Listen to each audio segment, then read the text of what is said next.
Hey everyone, I'm Alison with Better Half Reviews, and today I'm giving you my first impressions of the game Castles by the Sea from Brotherwise Games.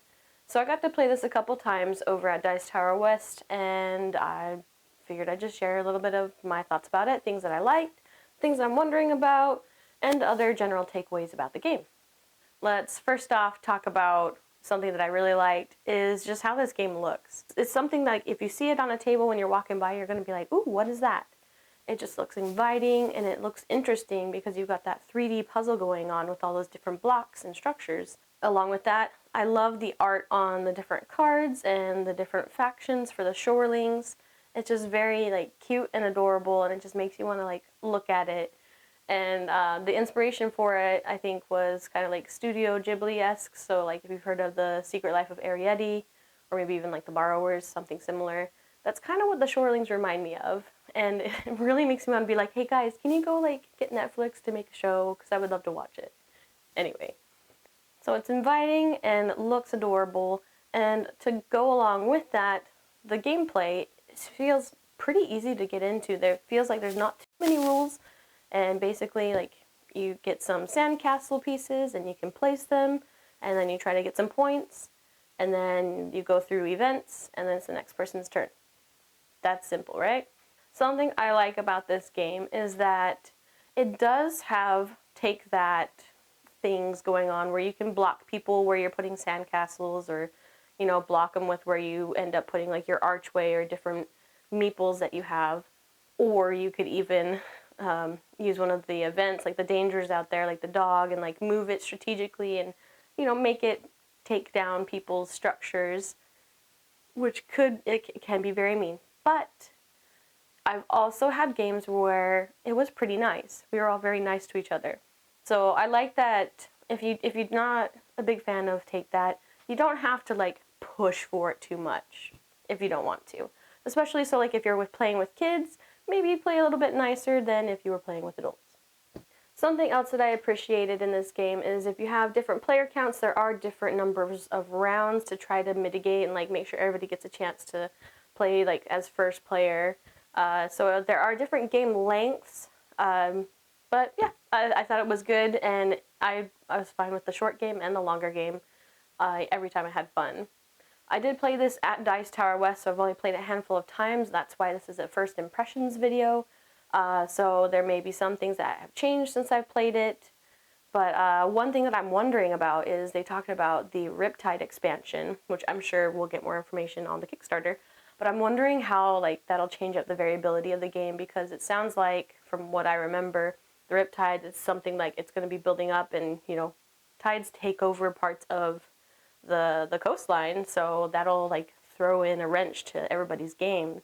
But I like the idea of it because it sounds like it goes after everybody evenly, depending on where you go, because where's the Riptide coming from?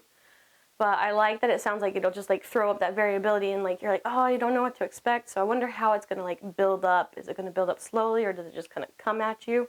I don't know, but I think it sounds like a fun way to change up the game, especially if you want that less predictable outcomes where you just take your chances and push your luck. Something I'm looking forward to, and I've seen pictures of, is we have all those cool little meeples.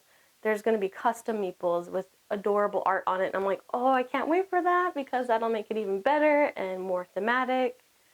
And I'm wondering if they're going to do any extra deluxe bits for the sandcastle pieces or those stones. Are they going to make it a little bit more defined, have it look more speckly like sand? I don't know.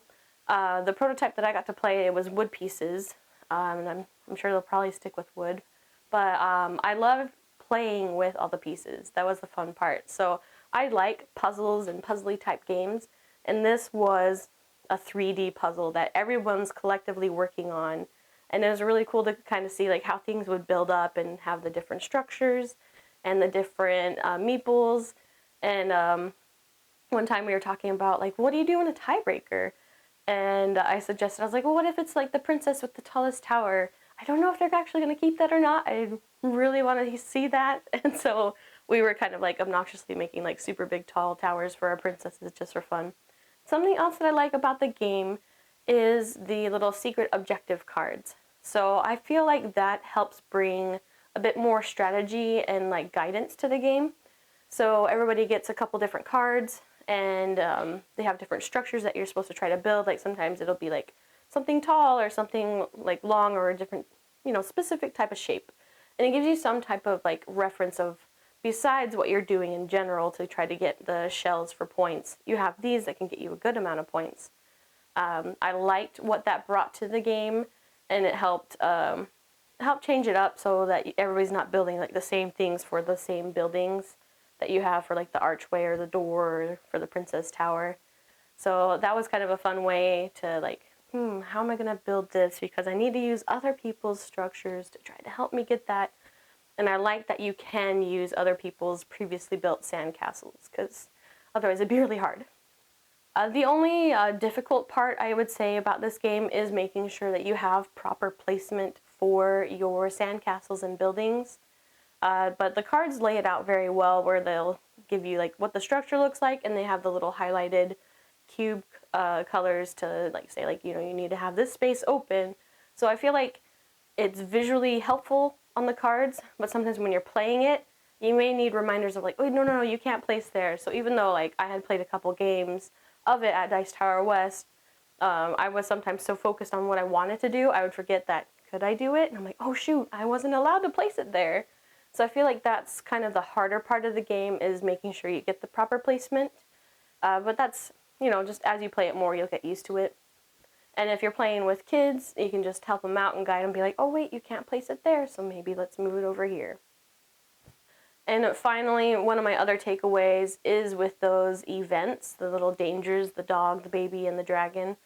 I like that they add a different strategic value to this game, because even though you can move the danger over one, like if I choose the dog, I can choose to move it, and it has to move to the other side of the game board. But since I move the dog, I won't be able to flip the dog's card. So you want to like place it where you think it might be helpful, or maybe, save you from getting hurt eventually. But it adds that different level of depth, because if you're playing with a lot of people, the dog may move a few different times, or the cards may flip before the dog gets to move again. It's kind of less predictable, but it's also strategic of like, okay, I want to try to place this, because just in case someone might be able to move it over when I need it, and then I'll flip the dog card, and then I'll be able to destroy somebody else's sandcastles.